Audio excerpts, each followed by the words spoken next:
Hi friends, మనం ఇప్పుడు ఈ వీడియోలో షేప్ డాట్స్ ఈజీగా ఎలా వేసుకోవాలో నేను 2 పద్ధతులు చెప్తాను చూడండి. ఫస్ట్ ఇలా షోల్డర్కి స్ట్రైట్ గీత కొట్టాలి. నేను ఆల్రెడీ గీత కొట్టిన తర్వాత ఐడియా వచ్చింది చూపిద్దామని, కానీ ఎక్స్ప్లెయిన్ చేస్తాను చూడండి.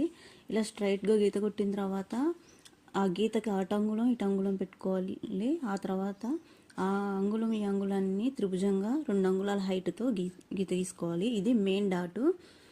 ఆ తర్వాత ఉక్స్ పట్టి కానీ కాజా పట్టి వైపు కానీ మిడిల్లో ఒక డాట్ పెట్టుకొని ఆ పై భాగానికి అంటే మెడ వైపుకి 1/2 అంగుళం హైట్ పెట్టుకొని అంగుళంన్నర లేదా 2 అంగుళాలతో మరొక షేప్ డాట్ వేసుకోవాలి. ఆ తర్వాత సంఖ వైపు ఈ మెయిన్ డాట్ వేసుకున్న దానికి క్రాస్గా చూసుకొని, అంటే సంఖ భాగానికి మిడిల్లో వస్తుంది.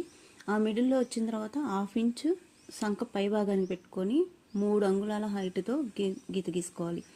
అదొక స్టైలు. ఇంకొకటి వచ్చేసి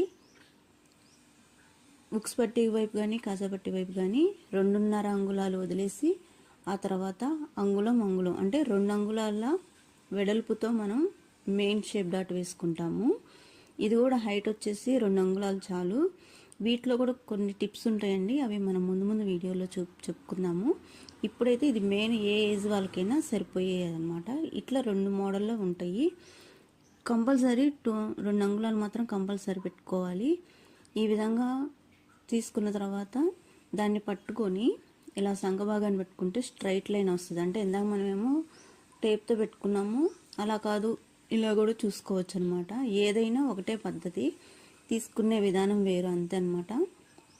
ఇలా మధ్యలో తీసుకొని ఏదైనా ఈ ఉక్స్ పట్టిన కానీ కాజా పట్టి వైపు కానీ అంగుళంన్నర ఉండాలి.